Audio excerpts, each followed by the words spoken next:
Madame, Monsieur, bonjour et bienvenue à cette autre édition de votre matinale de l'information sur votre chaîne internationale d'information en contenu Canal 2 Info. Ce matin, nous allons parler de la famine et bien évidemment de la lutte contre la pauvreté avec bien évidemment cette politique mise en place par la FAO. Nous parlerons également de cette situation politique qui prévaut en ce moment au Congo-Brazzaville où Denis Sassou Nguesso voudrait à tout prix passer par le référendum constitutionnel pour avoir brigué un troisième mandat à la tête de l'État. Nous parlerons aussi de la libération précoce d'Oscar Pistorius du côté de l'Afrique du Sud et bien d'autres sujets ce matin.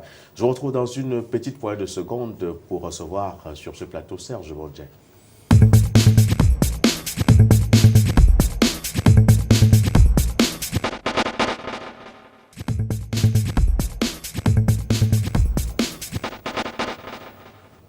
Serge Bondjet, bonjour. Bonjour Louis Roger Donadieu, madame, monsieur, bonjour et merci d'être toujours connecté sur Canal 2 Info. Ventre affamé n'a point d'oreille, c'est cette politique qui anime la FAO qui voudrait, cette organisation des Nations Unies qui lutte pour la famine et qui voudrait bien évidemment que le secteur rural soit pris en compte pour permettre bien évidemment que l'on puisse manger à sa faim. Justement, manger à sa faim, on a retenu quand même quelques plans. C'était à l'occasion donc de la journée mondiale qui a donc trait à l'alimentation. Le document qui semble être celui final, mis en place et surtout remis à la disposition des pouvoirs publics dans différents pays africains et même européens. Il est question désormais de nourrir le monde. La FAO estime d'ailleurs qu'il faut accompagner les programmes sociaux et puis soutenir les projets agricoles. Ce sont donc deux points fondamentaux sur lesquels Graziano Da Silva, le directeur général de la FAO, dans cette sortie, il dit clairement qu'il faudra au-delà de cela nourrir les planètes. On parle même de ces projets agricoles, un peu plus de 500 000 projets agricoles qui devront être accompagnés par la FAO, pourquoi pas par le gouvernement des différents pays. Le cas du Cameroun a d'ailleurs été évoqué pour rester principalement dans cette perspective, dans cette dynamique, surtout d'accompagner la croissance et bien sûr le développement dans notre pays. Donc c'est des faits très importants et on parle de soutenir l'agriculture, d'atteindre pratiquement un taux de 60% d'ici à l'horizon 2050. Alors, est-ce que c'est possible, Serge Bondjet, dès lors qu'on sait que nous avons des tracteurs qui sont abandonnés du côté de Sambelima ou Bolova, dans la région du Sud, je vois où vous voulez en venir, c'était très important parce qu'on parle d'une agriculture de deuxième génération. Pour le cas du Cameroun, on ne peut pas parler dans les projets structurants d'agriculture de deuxième génération lorsqu'on a encore les agriculteurs dans des villages retirés de notre pays qui utilisent la houe, la daba. Pourtant, le gouvernement, à travers un projet très important et bien ficelé, on a eu à l'occasion donc de ce comice-là dans la région du Sud Cameroun, un peu plus d'une centaine de tracteurs qui devaient être mis à disposition des agriculteurs. Mais pour l'instant, officiellement, on n'a pas encore eu la position du gouvernement pour dire réellement à qui on a remis un tracteur, ou alors que sont devenus ces 500 tracteurs qui avaient été mis à disposition pour accompagner les agriculteurs. Nous pensions d'ailleurs que le ministre en charge de l'agriculture et du développement rural, donc Essimi Meignier, qui était en son temps, peut donc désormais nous apporter des éclaircies au cas où votre question avait toute sa pertinence.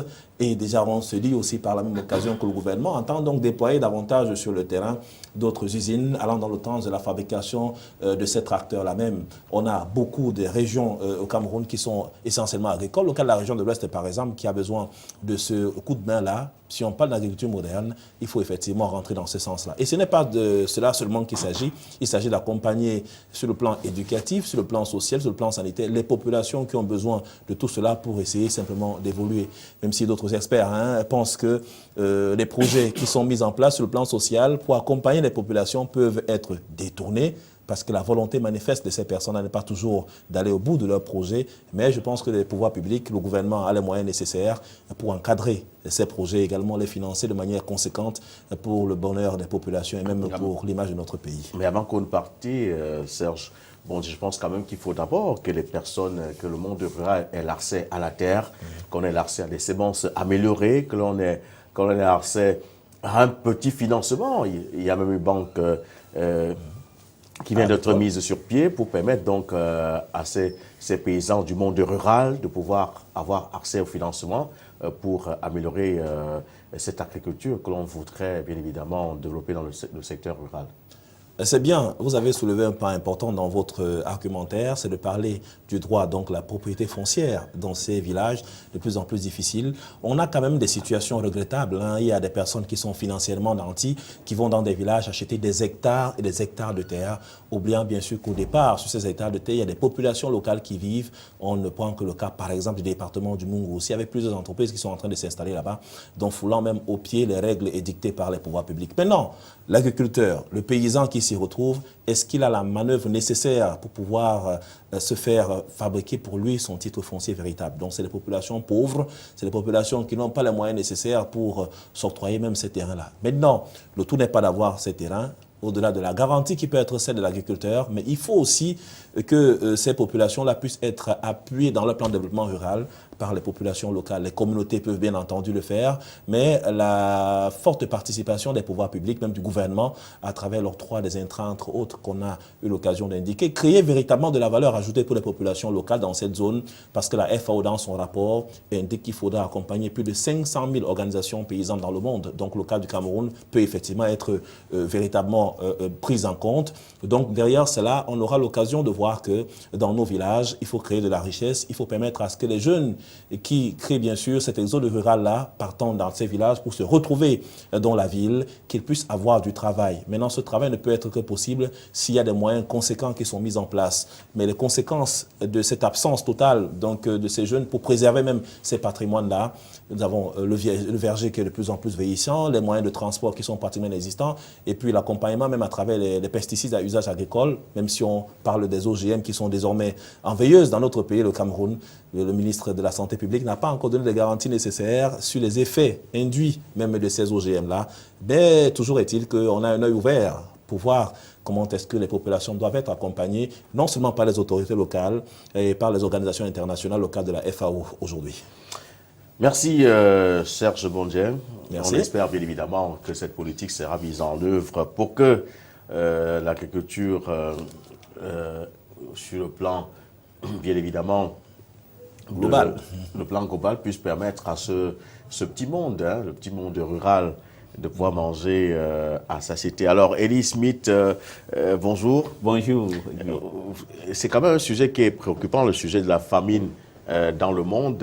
Récemment, nous parlions ici d'une récente enquête d'une institution qui classait le Tchad et la République centrafricaine comme étant ces deux pays africains où la mortalité infantile est très accélérée, où la famine également est perceptible.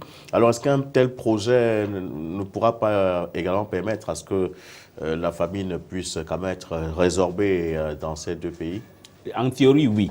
Mais là, je pense qu'on a un autre collègue qui était ici l'autre jour, je crois, à CAM, qui parlait de problèmes de partenariat Union européenne et les pays africains. C'est là où on voit la contradiction. Si on veut que le monde rural puisse se développer, on ne peut pas faire une comparaison entre un éleveur ou un planteur de Mungo et quelqu'un qui vient du Périgord ou de la Bretagne en France. Donc je crois qu'il y a une certaine contradiction avec ce que la FAO dit et puis la réalité sur le terrain. Mais l'essentiel, c'est de lutter contre la pauvreté. Comment le faire? Donc il faudra, comme on a dit ça une fois aussi, qu'il y ait la volonté politique et qu'on lutte aussi contre la pauvreté. Vous avez dans le cas des tracteurs qui sont dans le sud, qui ne servent plus à rien, qu'est-ce qu'on a fait avec? Et puis les tracteurs aussi, il faut savoir que les tracteurs sont adaptés selon la topologie de chaque région.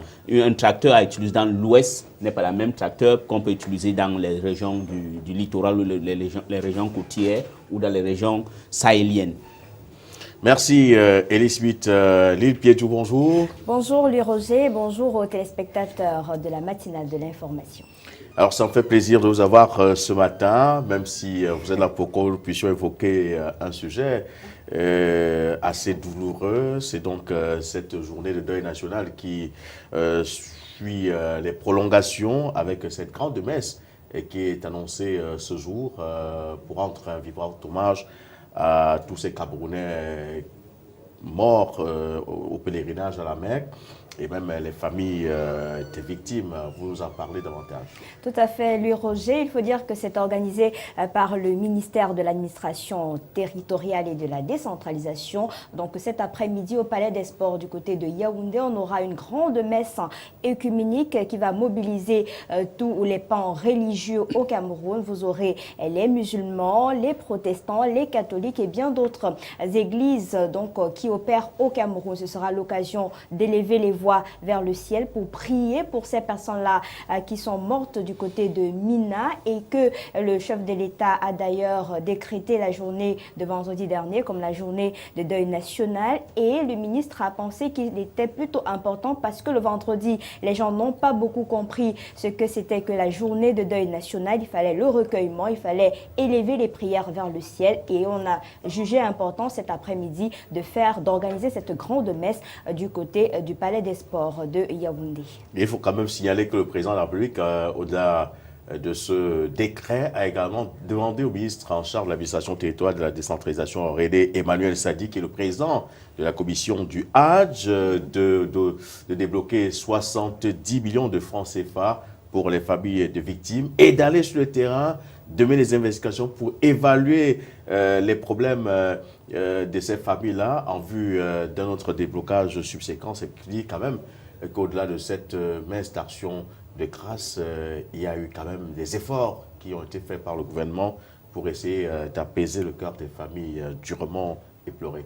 Tout à fait, Louis Roger. Il faut dire qu'à la sortie du Conseil des ministres, c'était les instructions données au ministre de l'administration territoriale. Il était question de recenser les personnes victimes de cette bousculade-là, les familles touchées par cette bousculade du côté de la région du Nord Cameroun et bien d'autres régions du Cameroun, de procéder au paiement, c'est-à-dire qu'il faut apaiser la douleur à travers des fonds. On a débloqué une importante somme d'argent pour ces familles-là. Et aujourd'hui, on commence par une messe œcuménique. Ça suivra avec le recensement sur le terrain, avec la descente du ministre, bien évidemment, et bien d'autres équipes sur le terrain. Question de reconforter cette famille-là. C'est pas évident d'envoyer un membre de sa famille en pèlerinage qui devrait revenir en tant que Hadja ou en tant que El Hadj et se retrouver avec plutôt des cadavres sur le terrain. Donc il était plus qu'important pour le chef de l'État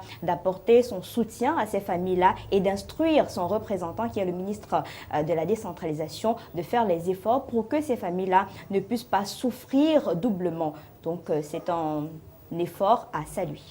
Merci Lille Pudjouf, tout en rappelant qu'ils étaient pratiquement presque 5400 Camerounais qui ont effectué ce pèlerinage à la Mecque et 76 personnes camerounaises décédées du côté de Mina, plusieurs personnes portées disparues. C'est le bilan que nous a communiqué le ministre de la Communication Issa Tiroma Bakari au cours d'un point de presse donné du côté de Yaoundé. Pour le moment, les autorités diplomatiques poursuivent les recherches sur le terrain. Il est question de retrouver les personnes disparues et les blessés sont toujours encore sous la charge des autorités de l'Arabie Saoudite. On espère que d'ici à là, on aura le point final sur ce que sont devenues ces personnes portées disparues, ces blessés-là. Est-ce que finalement c'est bon? Est-ce que ces personnes-là sont revenues au Cameroun? Donc, on espère qu'on aura le point.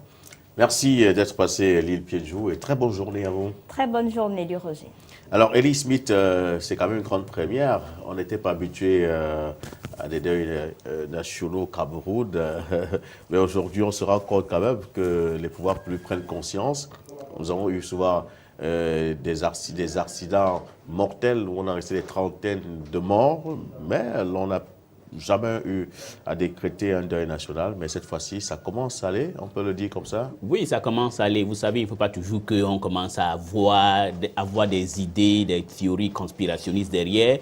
Quand quelqu'un a déjà commis des erreurs pendant longtemps, mais quand il commence à s'améliorer, on doit apprécier. Donc, c'est quand même quelque chose de bien pour ce deuil national qui a été décrété concernant ce qui s'est passé en Arabie Saoudite, à Mina. Mais ce qui m'a étonné, c'est que les Camerounais n'ont pas compris. Parce que c'était un peu comme si de rien n'était. Donc je pense que c'est déjà quelque chose de bien. Ça doit continuer si on a des catastrophes qui se répètent souvent pour que ça puisse continuer. Mais malheureusement, pour ce qui se passe en Arabie Saoudite, c'est quand même récurrent. Il faudra que le gouvernement saoudien puisse voir comment résoudre ce problème. Et puis aussi, ce qui m'a étonné, c'est la manière que le gouvernement saoudien a voulu rejeter les responsabilités sur les pèlerins africains. Ce qui a aussi apporté l'ire de l'Iran, parce qu'il y a eu beaucoup des Iraniens qui ont perdu leur vie là-bas. Mais l'essentiel est que nous devions féliciter les pouvoirs publics qui ont décidé de décréter un deuil national. Donc ça donne de la valeur et ça leur montre aussi qu'ils appartiennent à la nation. Et aussi, c'est aussi une autre opportunité pour l'intégration nationale et puis la communication interreligieuse. Vous savez, avec les problèmes de Boko Haram, il y a tout ce conflit qu'on dit entre le judaïsme chrétien et l'islam. Donc, c'est une opportunité de faire le brassage et de consolider l'unité nationale. Patrick Christian-Dora, bonjour. Bonjour Louis-Roger, bonjour à Smith et bonjour à nos téléspectateurs. Avant de revenir à vous dans quelques secondes, parce que vous êtes quand même, vous maîtrisez ces messes d'action de grâce, vous savez parfois dans quelles circonstances on doit les célébrer. Et dans le cas spécifique du Cameroun, il y a eu un deuil national. Mais aujourd'hui, il est question de cette messe œcuménique. Est-ce qu'il fallait à tout prix qu'il y ait cette messe en dehors de cette journée de vendredi qui a été décrétée comme journée de deuil national? Ben écoutez, Lille l'a déjà dit ici, et Elie vient de le dire, on a eu comme l'impression le vendredi que c'était beaucoup plus le férié chômé qui était pris en compte que la journée de recueillement qui aurait finalement dû être prise en compte de ce côté-là. Donc, il me semble que dans la démarche des autorités administratives, il est question de revenir à ce recueillement. Et quand on parle de messe œcuménique, bon, on va surtout faire la différence, parce que là, il faut évoquer un peu l'aspect théologique de ces affaires-là. Œcuménique, surtout dans l'obédience chrétienne. Ici, là, c'est une célébration interreligieuse. L'œcuménisme est souvent évoqué dans la corrélation entre les différentes fractions du christianisme. Voilà. Mais ici, il s'agit surtout d'une célébration interreligieuse.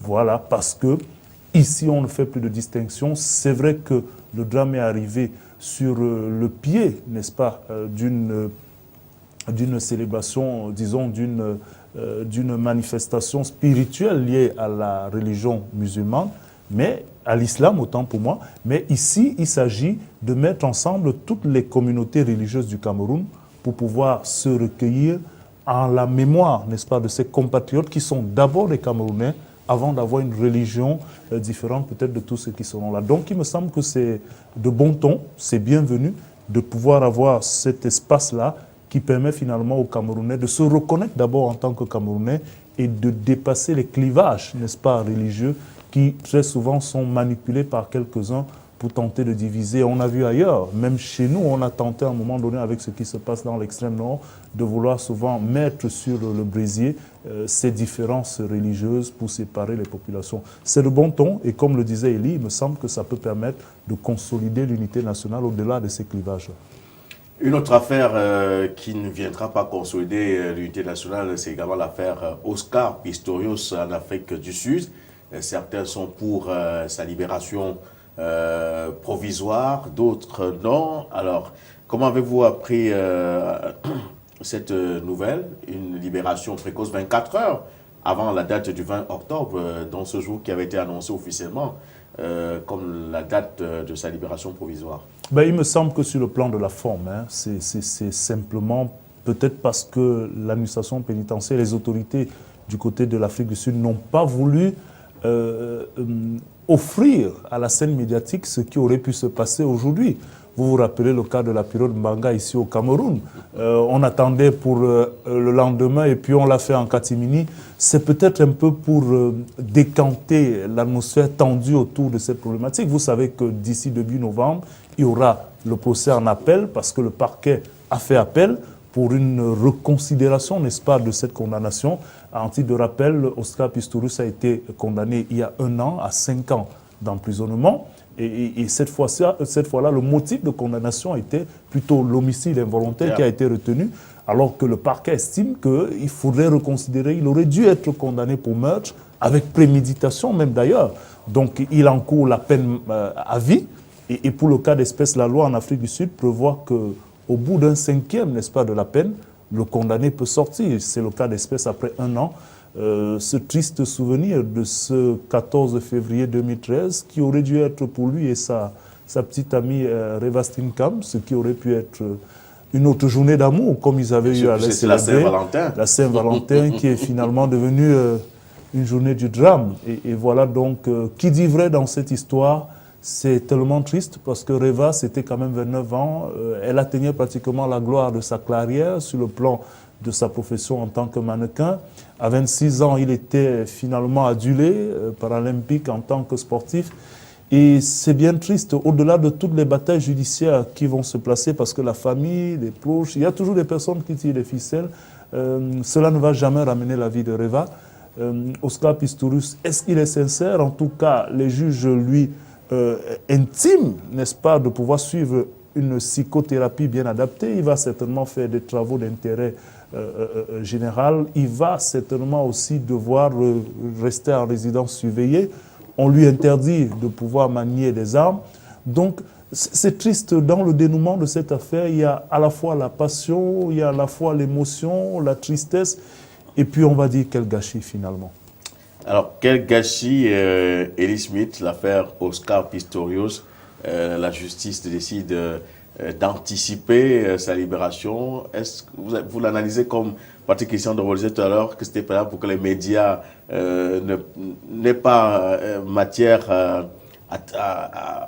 à traiter l'information, ou alors qu'est-ce qui peut se cacher derrière ces libérations précoces? Bon, la libération, il faut savoir, Oscar Pistorius, c'est l'histoire des gens qui ont des moyens et ceux qui n'en ont pas. Imaginez si Oscar Pistorius était un vulgaire fermier ou n'importe qui dans ce pays, comment ça devait se passer. Donc, c'est ce que vraiment le mouvement des femmes en Afrique du Sud sont fâchés, parce que l'Afrique du Sud, selon les statistiques officielles, c'est l'un des pays les plus violents au monde en ce qui concerne le traitement des femmes.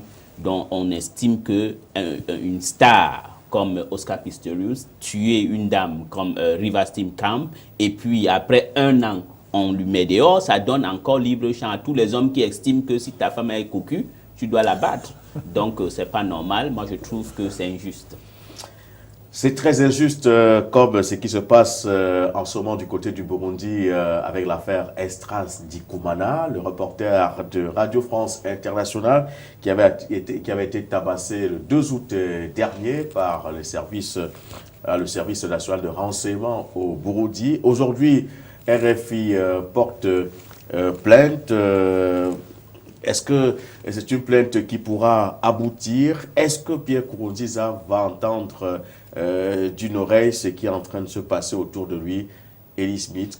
Je crois que c'est une erreur que Pierre Nkurunziza est en train de faire. C'est quand même un journaliste, comme partout. Il ne doit pas, ce problème des autorités qui s'en prennent à la presse. Et puis je crois que RFI a bien fait, parce que pour une fois, RFI est resté aux côtés de son correspondant. Et ça va encore exposer Nkurunziza sur la scène internationale comme un dictateur brutal et irresponsable. Dictateur brutal et irresponsable, ça vous semblait pas, Patrick Christian, de partager ce qualificatif? Mais moi, je trouve que cette haute sortie de RFI et l'AFP à la faveur de notre confrère Estras Dikumana, d'abord, c'est un journaliste, donc nous devons prendre fait et cause pour lui, pas parce qu'on le fait de manière aveugle, mais quand on se souvient de ce qui est arrivé le 2 août dernier, où il a quand même été pris par les services nationaux de renseignement, pendant 2 heures de temps quand même passé à tabac, imaginez-vous, lui, Roger, que dans l'exercice du métier, tout le monde pouvait être soumis à de telles atrocités. On ne peut pas digérer ça. On ne peut pas digérer ça. Et puis, on voudrait finalement que la lumière soit faite sur cette situation et que cela ne se reproduise pas. Les journalistes, que ce soit Estras ou partout ailleurs dans le monde, ne travaillent que pour le public, ne travaillent que pour les populations, à la collecte de l'information, la traiter, la rendre disponible et compréhensible. Donc, c'est un service d'abord d'intérêt général. Maintenant, pour ce qui arrive sur le plan de la lecture politico-diplomatique, on va dire simplement que c'est une pression de plus sur le président Pierre Nkurunziza, une pression de plus qui participe finalement de cet isolement auquel il va falloir faire face. L'option de cet entêtement finalement pour ce troisième mandat qui cause déjà beaucoup de dégâts va aussi avec finalement cette opposition à la fois de la communauté internationale, de l'opposition en interne. Mais ce qui nous désole, c'est que l'opposition est finalement en train de jouer le même jeu que le parti au pouvoir avec ces vagues d'assassinats et ce qui crée finalement une confusion et on a du mal à savoir finalement vers quel bout tenir la situation. Alors, Elie Smith, on se rend compte que depuis plusieurs mois où se déroulent ces violences à répétition, Agathon Rwasa, qui était quand même le principal opposant à Pierre Nkurunziza, il ne dit rien absolument. On n'a pas de sortie médiatique pour critiquer ou prendre position. Mais qu'est-ce qui se passe au Burundi? Ce qui se passe avec Agathon Rwasa, c'est comme beaucoup de politiques. Il sent qu'il n'a plus d'espoir, il n'a plus d'avenir politique. Il joue son va-tout, il joue le solo, le one-man show.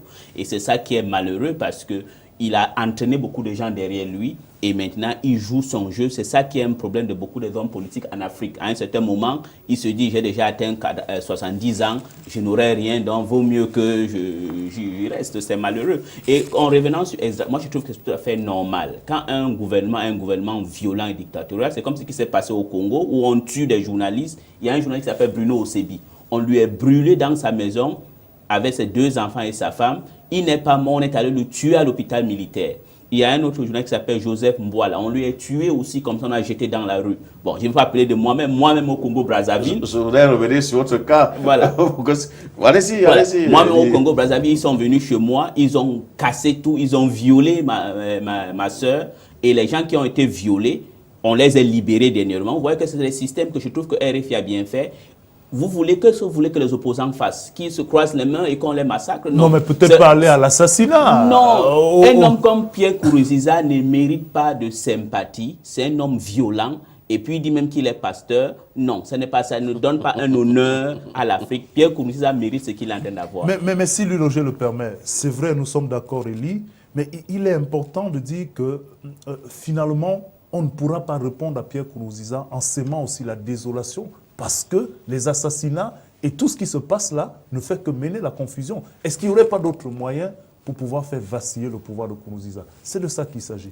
En principe, un autre moyen qui pourra faire vaciller un autre pouvoir, c'est ce référendum constitutionnel du côté du Congo, Brazzaville, où Denis Sassou Nguesso voudrait passer par le peuple pour briguer un 3e mandat à la tête de l'État. Le référendum constitutionnel est prévu dans le 25 octobre, mais déjà des voix s'élèvent. Le Congo est divisé.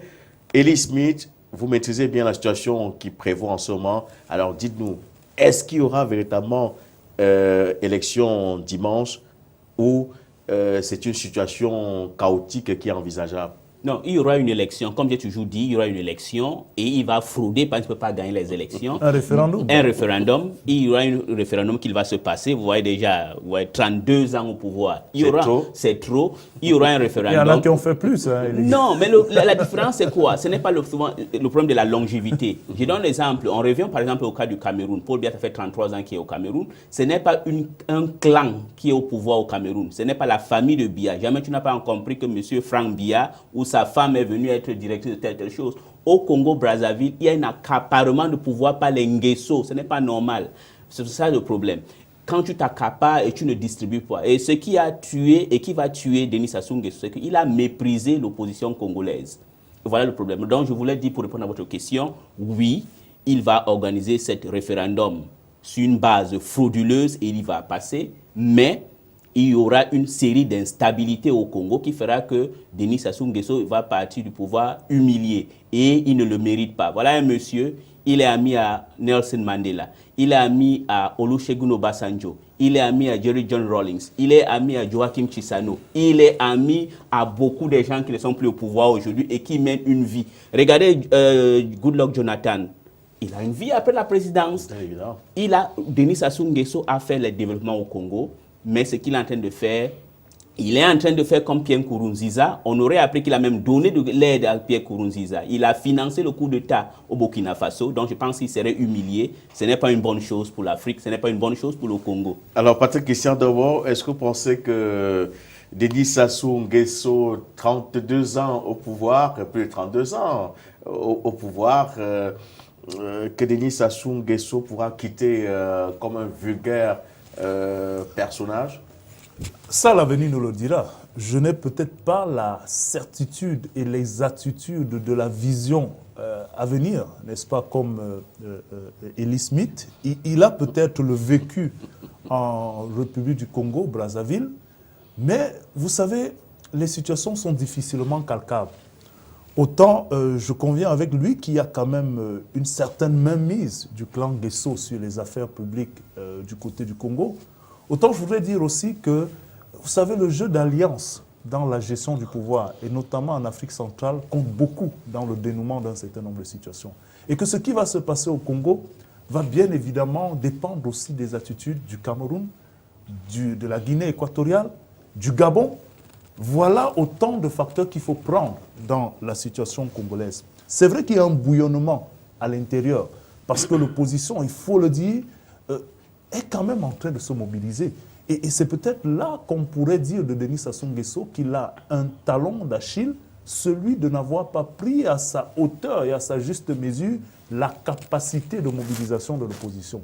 Mais à côté, il faut bien et de manière froide reconnaître que Denis Sassou Nguesso, lui aussi, a des partisans et en nombre au Congo. Alors, dans cette situation, c'est un affrontement entre les partisans de Sassou Nguesso et ceux de l'opposition qui va se passer. Qui aura le dernier mot?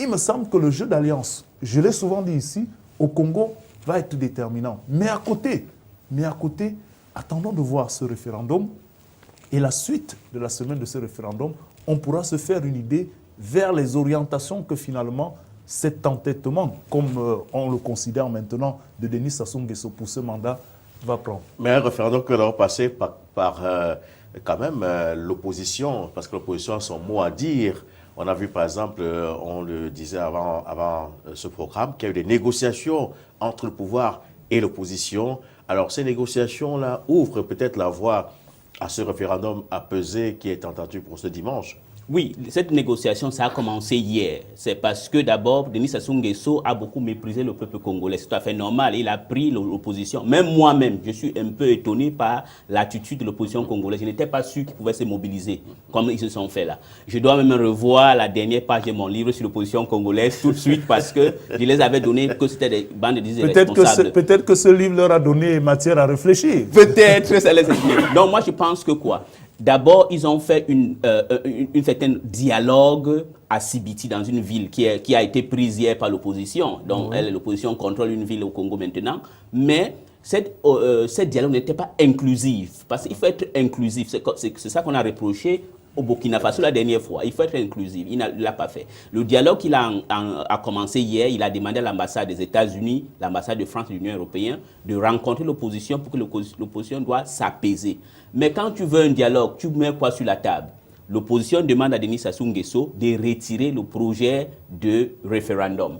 Et lui ne veut pas retirer le projet de référendum. Et on va aller sur un référendum sur une base électorale fausse, parce qu'ils ont organisé ce qu'on appelle l'enregistrement, l'enrôlement électoral là-bas, qui était sur une base statistiquement fausse, erronée. Donc je pense que Denis Sassou Nguesso, c'est quelqu'un qui a beaucoup fait pour le Congo en termes d'infrastructure. C'est un grand homme en Afrique. Il est devenu le président de l'Union africaine à 46 ans, si je ne me trompe pas, à l'époque l'OUA. Il a négocié l'indépendance de l'Afrique du Sud et de la Namibie. Pourquoi veut-il être humilié comme cela? Pourquoi veut-il devenir comme un vulgaire Pierre Nkurunziza? Non, je pense que, honnêtement parlant, professionnellement parlant, intellectuellement parlant, il doit respecter la Constitution. On a parlé de ça une fois ici. Oui. Pourquoi ils ne peuvent pas sortir avec une Constitution purement congolaise? Bon, il ne faut pas qu'ils suivent les conseils de Placide Moudoudou, qui est un homme qui fait un plagiat officiel. Ça sort, il n'est pas un intellectuel honnête. Et on doit laisser les problèmes de ces intellectuels-là, on met à part. Je crois que pour l'apaisement au Congo, et même les jeux d'alliance, Paul Biya ne va pas intervenir, il n'intervient jamais. D'abord, il n'a pas d'amis. En tout cas, jamais officiellement. Même officiellement, Paul Biya, il a son problème à gérer chez lui, il est là. Et puis, dernièrement, Sassou Nguesso a eu des problèmes. À une fois qu'ils insultaient Paul Biya, ils ont créé un journal spécial où on tire très pollué de tous les noms d'oiseaux. Il a fallu que c'est l'ambassadeur du Cameroun là-bas qui joue les intermédiaires, les messieurs bon office. Ben, il n'y a pas de problème, on ne va pas devenir sur ça. Moi, je pense que pour son honneur, c'est un monsieur que j'aime beaucoup. Il faut qu'il quitte. Il respecte la Constitution et il part. Et qu'il évite de partir comme Mobutu Sese Seko. Exactement. Voilà, du pouvoir. Alors, merci, monsieur Denam, d'être venu ce matin. Et le temps imparti à ce programme arrive à son terme. Merci. Demain, nous allons poursuivre, bien évidemment, le développement de cette actualité, avec d'ailleurs une émission tout à fait spéciale sur la situation au Congo-Brazzaville. Mais je voudrais, puisque nous avons encore 3 petites minutes au chrono, pour quand même revenir, c'est surtout sur vous que je voudrais revenir, Elie Smith. Tout à l'heure, vous avez décrié ces hommes politiques et leurs familles qui prennent en otage tout un État, mais vous êtes quand même, vous avez servi cette politique que vous décriez. Mais pourquoi aujourd'hui avoir accepté et puis quelques temps après dire encore non? Vous savez, dans la vie, on peut faire une erreur. Je ne peux jamais refuser. Je comprends. Je ne peux jamais refuser. Je suis quelqu'un de la famille. Je ne refuse pas. Mais je crois qu'à un moment dans la vie, il faut savoir dire à ton père que là, tu as... Et c'est ça la différence entre moi et les Nguesso. Je ne refuse pas. Aujourd'hui, jusqu'à la mort, je ne peux pas faire mon mea maxima culpa. Vous comprenez? Mais j'ai le courage, je dis au président Denis Sassou Nguesso, je lui ai déjà dit que, écoute, vous avez beaucoup fait. Moi, je vois le Congo a changé grâce à lui. Mais ne vous humiliez pas, ne faites pas comme Mobutu. Ou ne faites pas comme Moubarak. Ne devenez pas comme Kadhafi. Donc c'est ça, donc respectez la Constitution. Et effectivement, c'est de Kadhafi que je voudrais que nous parlions pour sortir quand même, ça le 20 octobre 2011, 20 octobre 2015, ça fait quand même 4 ans déjà que Muammar Kadhafi, le guide de la révolution libyenne, a été assassiné. Assassiné et parti avec des projets plutôt envieux pour l'Afrique. La banque, n'est-ce pas, centrale africaine, que Kadhafi avait même d'ailleurs dédiée en termes de siège pour le Cameroun. Des projets d'une Afrique finalement unie à travers des États fédérés. C'était la vision, en tout cas sur le plan visuel et officiel du panafricanisme. Et il avait les moyens de la politique qu'il voulait mener. Kadhafi réussissait à rallier même les plus sceptiques à coups de dollars, de pétrodollars. On a vu des gens crier sur Kadhafi, mais lorsque la manne pétrolière alimentait les ventes d'une économie morose dans ces pays, notamment en Afrique subsaharienne, on était au pas, on était aux réunions et on participait. De toutes les manières, il n'était pas un saint, Muammar Kadhafi, mais il a fait rêver. Il a fait rêver. Alors, le rêve s'est carrément brisé. Aujourd'hui, les Libyens sont divisés. L'accord de paix qui était envisagé pour permettre à ce qu'il y ait quand même un retour au calme n'a pas été signé. Est-ce à dire que l'on s'achemine vers un autre désordre organisé par la communauté internationale? Exactement, organisé par la communauté internationale, avec le concours des pays africains. Il faut vous rappeler, ce jour-là, il y avait 3 pays qui étaient au Conseil de sécurité. Il y avait le Nigeria, le Gabon et l'Afrique du Sud. Eux tous ont voté le Nigeria parce qu'elle a ses problèmes personnels avec la Libye depuis.